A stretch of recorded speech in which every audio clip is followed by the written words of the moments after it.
Right. But really quick, DeathCon, who's in the chat, said, DeathCon was like earlier, said, I've really been looking forward to this stream, and then just said, giving up my own juvenile, sexist, transphobic, homophobic, giving up that form of jouissance was a notable point of what I would call maturity.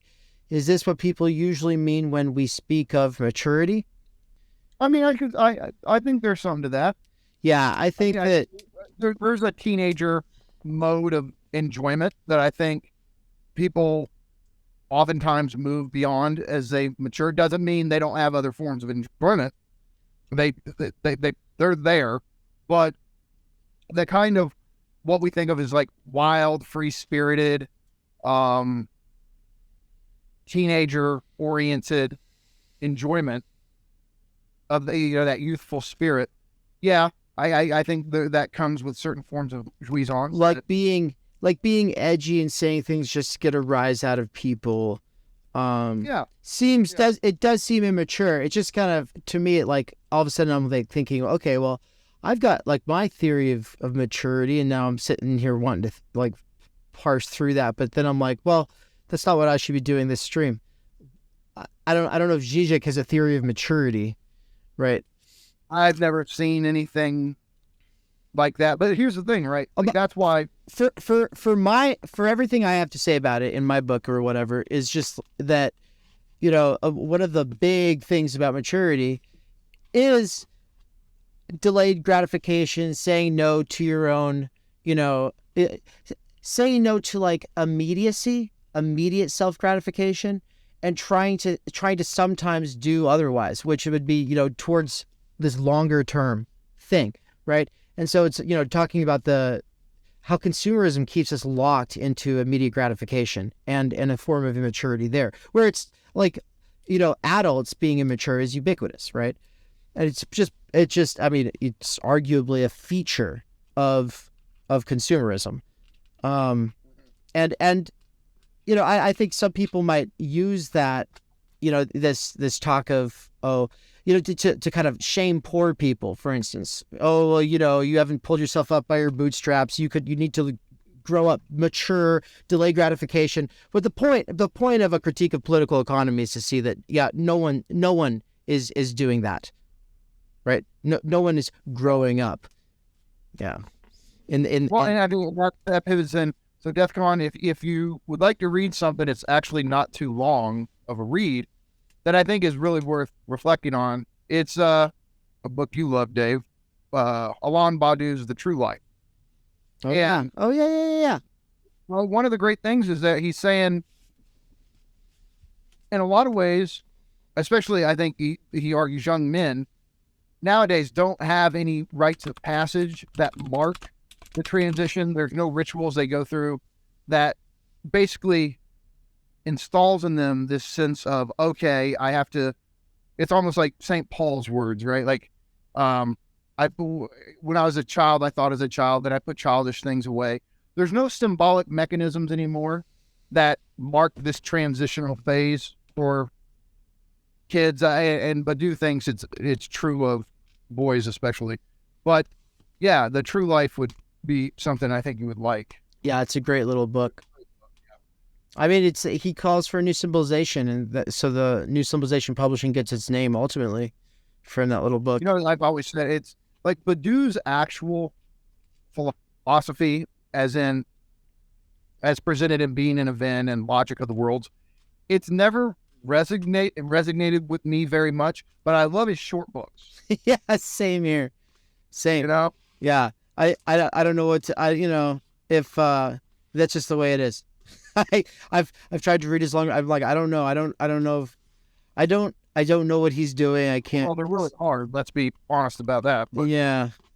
I would have to have somebody. I would have to have somebody who's done what you've done with Baudrillard and Žižek and Lacan. I would have to have someone who's done all of that only with him. Yeah. That it would be an amazing feat. That's the thing, is to be able to make. But to be able to do Badiou justice would be pretty cool. But anyway, all right, so let's get back on track here.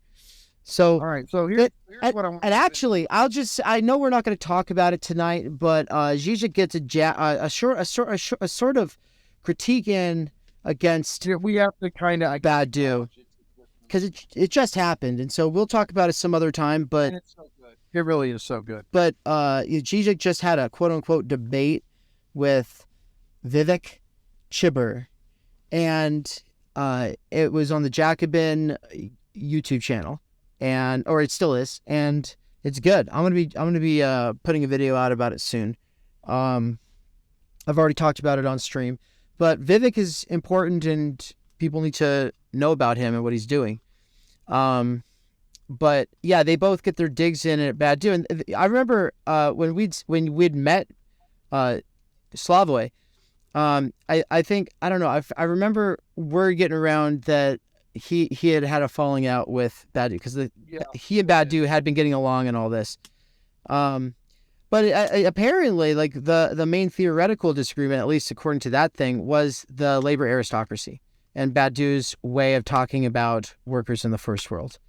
And Žižek and also Vivek are vehemently opposed to this way of doing things, or seeing things, or thinking, or conceptualizing, or theorizing the working class, in a way to be that, oh, well, first world workers are just not revolutionary because they're so privileged, right? And so a big part of what we're getting at here in Slavoj's, or in Žižek's theory of ideology, is a more sophisticated explanation of some of the main factors that give ideology its sway in a way that far goes beyond whatever's happening at the semantic letter level, right? Yeah. You say that's and so I mean, I'll just briefly, I really love that discussion. Obviously, I'm much more familiar with Žižek than Chibber, but the thing I'll say, like, Chibber's words really were moving for me. Like, I really loved what he had to say on a lot of issues pertaining to what's going on the left. As far as ideology goes, I like this. I've told you, I like this move where it's like working class people are not just complete idiots. A lot of what they're doing is in their self-interest. It's not just ideological. Yet at the same time, I think he doesn't. I don't think he gets how ideology functions in this libidinal way, right, that Žižek does. I wonder if he didn't seem to, at any point in that conversation, show signs of really knowing or working with Žižek's. He doesn't. I can tell, like, he doesn't have any of the Žižekian psychoanalytic insights going with ideology. And in that conversation, Žižek is just like, basically talks some smack about postmodern Marxists and psychoanalysts, people who don't think the working class really matters, or thinks that it just is, well,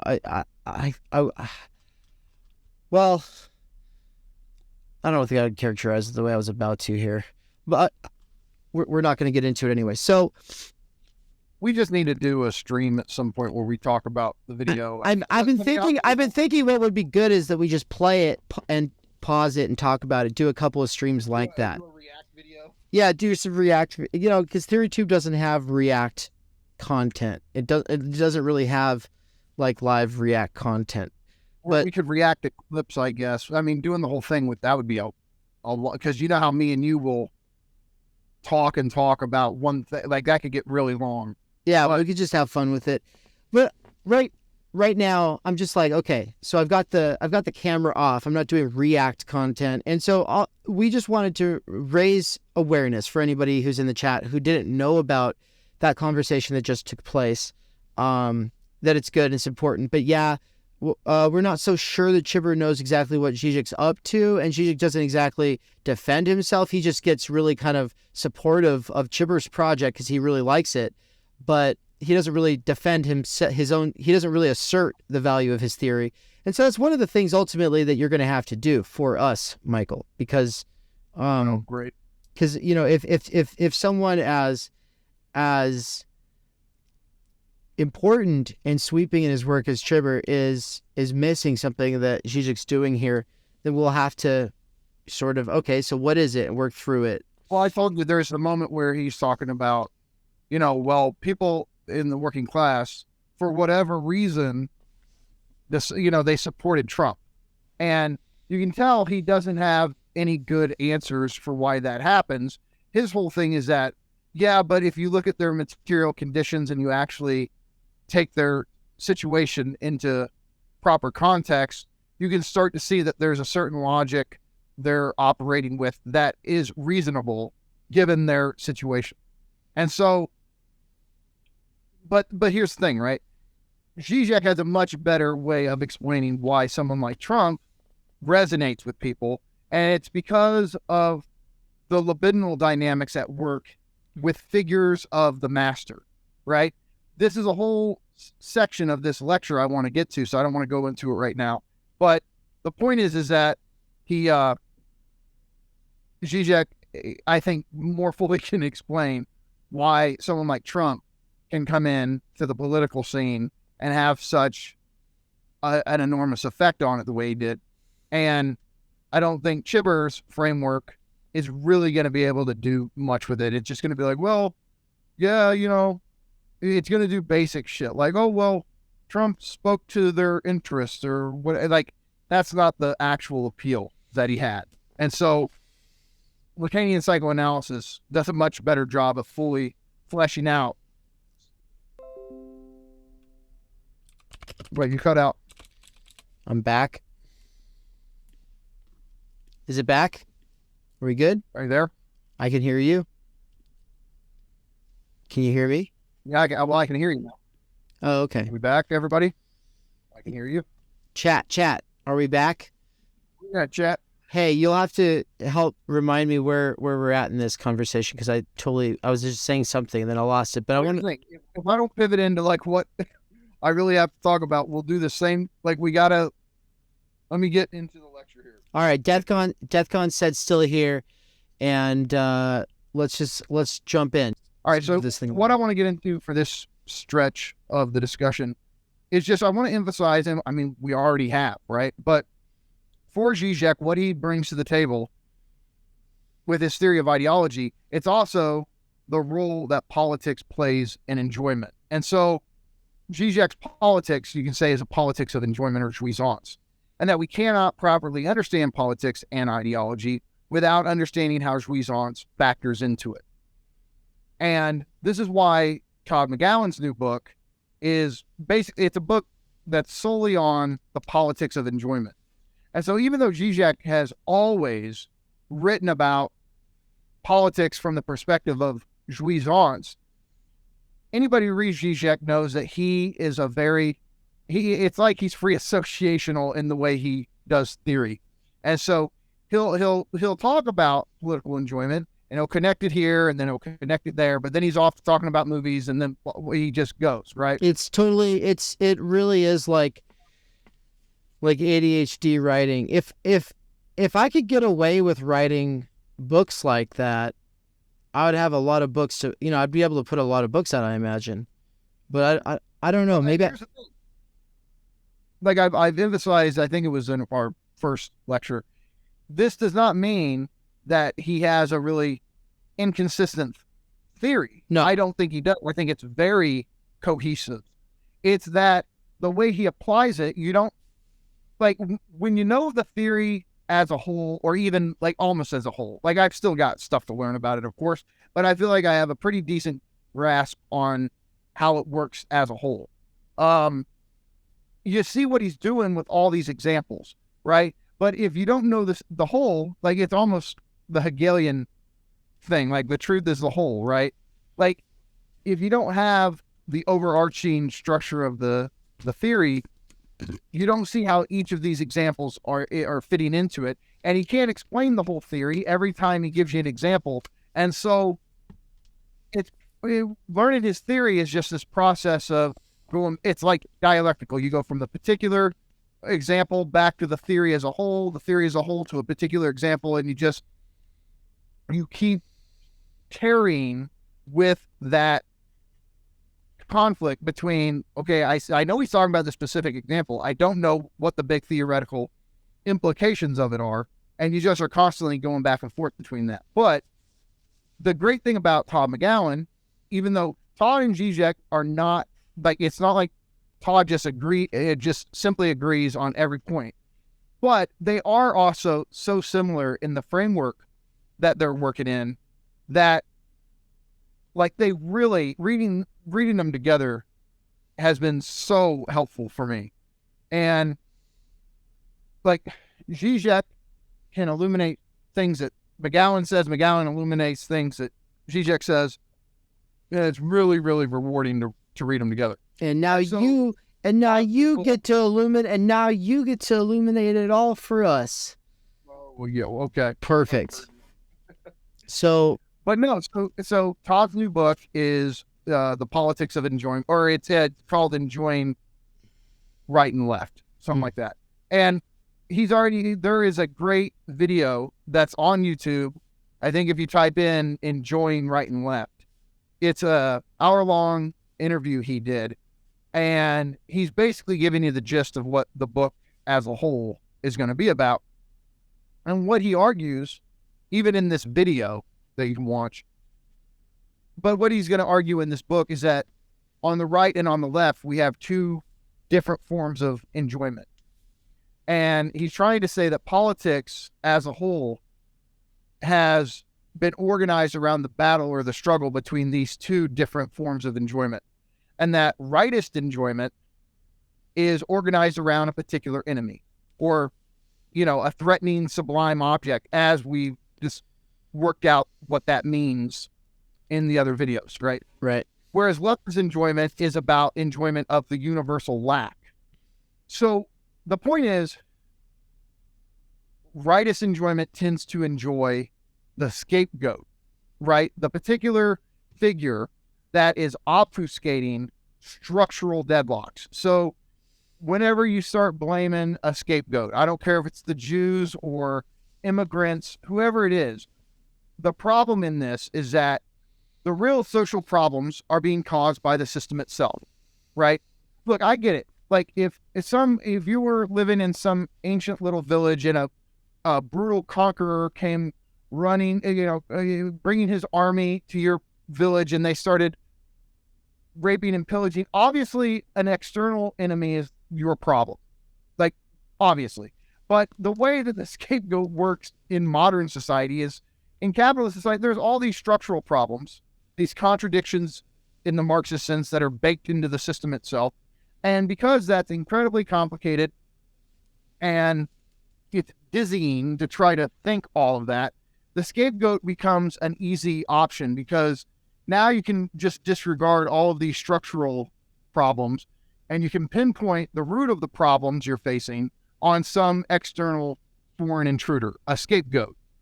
And you find that politics is long, you find this history of scapegoating in it. And it says, there was a good time. It involves nostalgia. There was a good time before the alien force came into our society. It's the whole organic community shit. And this scapegoat figure came and destabilized our society. And if we could get rid of the scapegoat, things would go back to being good. Right. Well, okay. So that's one way of doing it. Right. And the two parties currently exist by doing this with one another, and the entire media system does. And, that's the duopoly is upheld by people thinking that it's just the other side, and that's what you can say is like that. I mean, and McGowan makes that argument in so many terms, and he's made this argument basically like what we call the left in America, we can just say that a lot of what is called the left, or even what is called straight up what's called the left, still has a rightist form of enjoyment. Uh, That, there's these bad people, and if you get rid of them, or the Trump supporters, like, they're the problem. If you get rid of all of them, then things would be good, right? And then the other side does the same thing. If you get rid of all these woke SJWs, and you get rid of the liberals who are destroying our values, and neither side is truly focused on the structural lack, which would be Timenergy. Which is, for McGowan, the true leftist politics, true leftist organization is geared around an enjoyment that is connected to the structural deadlocks in society, right? So, which is to say, it's a form of enjoyment that is based on trying to undermine the system as a whole, opposed to blaming a particular enemy for what's going on.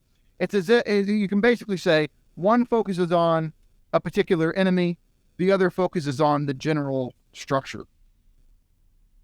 And so, for example, right, there is in every social order, symbolic network, whatever we want to call it, a position of non-belonging, which is to say no social order can incorporate everything that is into it. Now, this maybe sounds a little confusing, but the whole point is, I'll use a basic example because you've been doing these language learning videos. I had a friend of mine tell me that for her, learning Arabic wasn't simply learning a new language. It wasn't simply learning a collection of new words. A brand new world opened up for her in learning Arabic and learning another language. And I wish I had all of these examples. This was years ago, but she was giving me these examples of how you can say things about the world in Arabic that you simply can't say in English. Right. That English is inherently limited. Right. Like there's lacks in it. There's things that it is not able to incorporate or say. And ways of being. Say what? Ways of being. Sure. We can call it that. And at the same side, because she's, grew up speaking English, she says things in English that you can't say in Arabic. And that always stuck with me, where this was like a really great concrete example of saying how, like, Arabic as a symbolic language and English as symbolic languages, they are both lacking. They both have things that they can do that the other can't do, but they also can't do things the other can do. Right. And for Žižek, this is basically a universal truth about all symbolic orders, matrices of intelligibility, conceptual frameworks, whatever you want to call them. And so, for example, when he says there is no fig other, what he means is that there is no conceptual framework that is absolutely consistent with itself and can make sense of everything, right? Every symbolic order is inherently limited and inconsistent with itself. And so that's the idea, is that every symbolic order necessarily generates its own structures of non-belonging. Basically, there's things that cannot belong within this social framework. Now, some of those things can be made to belong to society, but we have to change the social framework in order for them to belong. But there will always be a space of non-belonging. And so, for McGowan, so you're saying certain things that currently occupy the space of non-belonging could be incorporated in some cases, but that there's always going to be some space of non-belonging and something's going to occupy it. Yes. Well, a utopian picture would be like, oh, look, there's nothing left out. Everything has its place. Well, like the Hegelian, Lacanian, Žižekian, McGowan position would be, no, there's, based on every symbolic order, there's basically no reason for us to even think there's any type of symbolic order that can be without lacks, gaps, inconsistencies, by simply viewing all symbolic orders that have ever existed. And there is no other of the other, which is a famous Lacanian aphorism. We don't have a meta language. All language is just the language we have. And trying to do some idealized language, even to try to make one, you're still piggybacking off of our real existing inconsistent symbolic orders to do that. And so this kind of incompleteness theory of not only, I don't want to go into Žižek's ontology right now, but basically he thinks reality itself is incomplete, which that takes it to another level, right? That the real, the universe, whatever, the quantum mechanics at that level, that reality itself is incomplete and inconsistent. And we see the paradoxes that quantum physics get us, right? But again, we're going into ontology. I don't want to do that. He's just saying that our conceptual frameworks, everyone we've ever known is not able to integrate everything. They're limited, they're lacking, which is to say they're like us, right? They're like human subjects insofar as we are at odds with ourselves, we are inconsistent, we're not able to know everything, right? And so that's the key for McGowan, is that what he calls rightist enjoyment or conservative enjoyment. However, it's now who we apply that to. Look, there's people who are liberals or even leftists who can be tapped in to a rightist form of enjoyment. Yeah. And then you want to go, are there people who are conservative or rightist that are tapped into a leftist? I don't know how that works. I know that the one side can have the other's form of enjoyment. And McGowan makes it clear that rightist enjoyment is way easier to mobilize than leftist enjoyment. One, because it's much easier to point at a group and blame them than it is to think through structural problems. And it's an easier mechanism. Scapegoating is easy. Structural critique that's harder.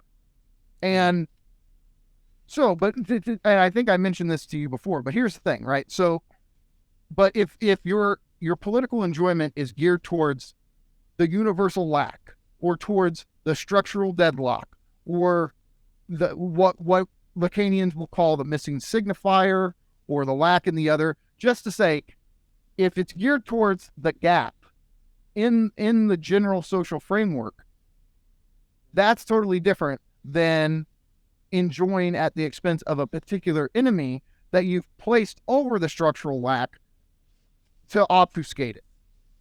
To make it like, oh no, it's not really a structural problem. It's an empirical problem that stems from this group. And so one thing that, and you know this, right? You're saying, can something that's in the position of non-belonging end up being integrated into the social order? Yes, but that social framework itself must change. The example that's relevant to you is Timenergy. Yeah. Right now, it's a universal lack. It's in the position of the missing signifier. It's in the empty spot of the real, right? It's what we don't have. Could we generate a social order, a new symbolization, wherein Timenergy would be something human beings get to have? Yes, but that comes at the expense of a new symbolization, a restructuring of society. Yeah, when you think about, like, if people became aware of Timenergy in the way that they are of money itself, I think that everything would try to accommodate itself, honestly. I mean, obviously capitalists are never going to be like, oh yeah, let's move towards a post-work world, where instead of like shit jobs and bullshit jobs, people just have some basic societal chores, and then there's like different ways people can get extra things if they really want to, but people have their bases covered, and we're not like in this accelerating, like, crazy world. Is there a way that we could, if people get that desire, obviously it's going to undermine the profit, the vested profit interests of, people who are in power today. But but you could, but also a society, you could also see a lot of people in the existing society go, why do we have to do this? Why do we have to put our time and energy on a treadmill and an auction block where there's an arms race for it, and our attention all the time when we could like, hey, what, so yeah, exactly. But getting people aware of time energy as that lack, because it is, right, and it is in the place of non-belonging. And that's why McGowan is the goal. Told him a little bit about your theory of time energy, but here's the thing: your politics, you want a politics based around time energy. That is for Todd intrinsically a leftist form of politics and a leftist form of enjoyment, because you're trying to mobilize people around this common universal lack. This is why I refuse to. I try to refuse getting dragged into like the politics of groups as much as humanly possible, and try to be. I'm against groups. I'm critical of institutions and ideology. I'm for people, and I want everybody, because everybody's failing or not sufficient in various ways. Wait, what? No, that's what I mean, and that's one of the things I love so much about time energy politics is it's a universalist politics. Everyone is welcome to this. Like right, whether we call it rightist or conservative, I almost like scapegoating politics. Just call it that, yeah. Because what it does is like, look, here's the thing: there are good people who are conservatives and rightists, and I work with them, and right. Even though this is like old school kind of American disposition. Yeah, I totally disagree with them on politics. But as far as their character goes, they're good, decent people. And so if we talk like this is where I'm just aware of words. But they don't, here's the thing, they're not some radical white supremacist, right? They don't do any of that shit. They just think that lowering taxes on rich, blah, blah, blah. They do that kind of stuff. And they're I just don't like making these people I work with out to be like agents of evil. They're not.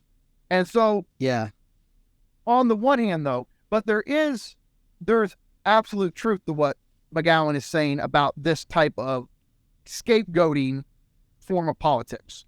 That is I absolutely go with that.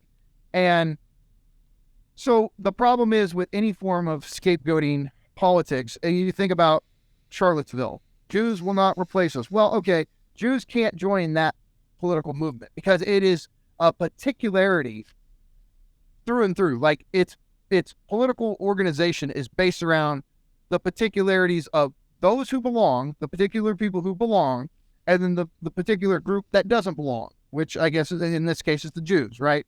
So this form of scapegoating politics is always split between those who belong and are good and noble, and those who are bad, who destabilize and corrupt, right?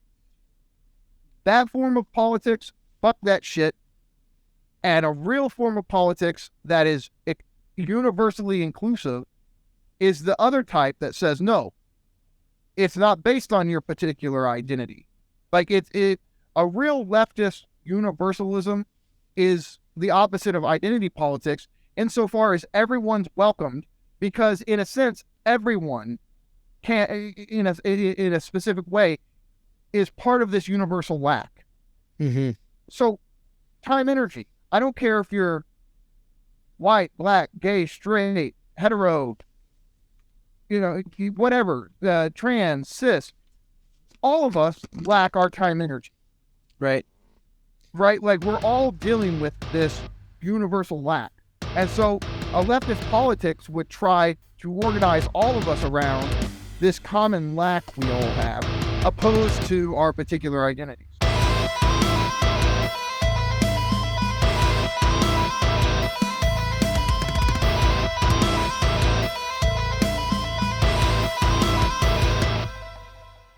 In an attempt to bring in new people to the world of philosophy and theory while building on relationships already established, we are doing a countrywide tour of the United States this fall. What's up, guys? It's Ann and Are we Dave. coming to a city or town near you? Do you think there is a venue or audience in your local region that would be interested in a lecture or facilitated discussion about existentialism, critiques of therapism, PMC ideology, self-help, introduction to philosophy, or the Timenergy critique of any of those things. This speaking and discussion facilitation tour will include the Pacific Northwest in mid-August, the Kansas City, Missouri area, late August or early September, Philadelphia at the beginning of October, and really we're going to be all over the area there, hopefully, so get in contact with us if you think that we should come visit your state. Phoenix, Arizona, mid-October, and SoCal, especially San Diego, late October. I say especially San Diego because we already have our guide for the San Diego region. What's the difference between a host, a guide, and a volunteer, you ask? Well, thanks for asking, actually. The volunteer role is for people who want to put up posters or in other ways promote the events that will be occurring in their town or city, whereas the host might have a guest bedroom, guest house, or a place that we can park our van so that we can sleep in our van. We need to know if you would have like bathroom facilities or anything like that. And so the form on the website is where you can tell us what you have to offer. Guiding, on the other hand, though, people who love to guide take a lot of pride in their local knowledge. A good example of that would be Michael Downs when I visited him in Raytown, Missouri, and he took me into Kansas City and we had barbecue, and he took me to the mall and to all these other landmark places from his life growing up there. But a more recent example would be my friend Michael in Poland, who took us around Katowice, Poland, and basically gives a historical and sociological analysis of everything, and it was amazing. It was one of the coolest things we've ever experienced, and it made us realize some people just want to provide the space and privacy, whereas other people want to take you out and show you around. And so if you're interested in being a volunteer, host, or guide, we have a special form for that. So please fill out your information and get in contact with us as soon as possible so we can fit you into the schedule, because we'll love to meet you, touch base with the local community. And if you don't think anyone else in your area is interested in the things that you're interested in, if you don't think anyone else is into this stuff, well, we might be able to surprise you. When I saw that poster, Boulder Art in Boise, fucking Idaho, are you kidding me? It was virtually an answer to an unspoken prayer, really was. And I just couldn't believe that somebody was interested in the things that I was interested in, that I had been interested in for years and had kind of given up on in futility. I'd labored in solitude for so long. I had no one to talk to about it, no one to bounce ideas off. This tour is going to bring together a lot of people who want to be based in Texas with the people they're in conversation with, and yeah, I think it's going to be a fantastic year. The only other thing that I want to say is that Michael Downs' first book is going to be published by Theory Underground really soon here. I've got another book coming out really soon here. These books will be spread throughout the United States on this tour.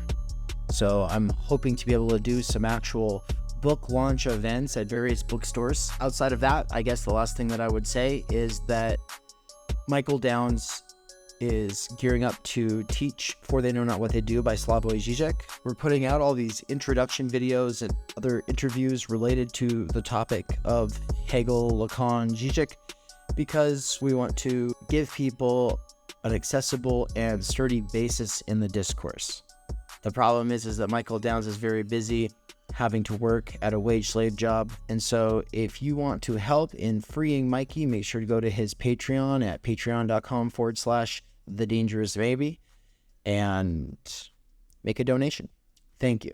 I would be remiss to close this out without a quick shout out to our patrons and our anonymous donors. Thank you so much for the donations already. We've only been around for a month. We already got over $3,000 in donations, and so thank you. And stay tuned for the app, which is on its way. There will be a Theory Underground app. So the current setup is that it is a social media site built around courses, where you can suppose that people who are involved in the discussions have a shared interest in the same or similar texts, and where you can assume in a lot of the discussions that, yeah, people have read the stuff that you're reading, that you're bringing into dialogue. And so, for instance, The Idea of the University by Carl Jaspers, dedicated forum. Slavoj Žižek's For They Don't Know What They Do, dedicated forum. And then as people take the course over the years, new people will be coming into that forum. And so if you get in there early, you'll be able to see how the conversation evolves. And as new people add into the conversation, it'll bring back memories and like things that you want to work through, questions that you had with the first time that you read the text. And so I'm really excited for this. The reason I've built this website is because I think that this is what's lacking in so many other spaces, is that ability to return, to be able to communicate after the fact and in a sustained way on a platform that's not attention grabby and annoying like Discord. And so stay tuned, because there is an app on the way. Thank you to our donors. If you want to donate, go to theory-underground.com/support. Thank you.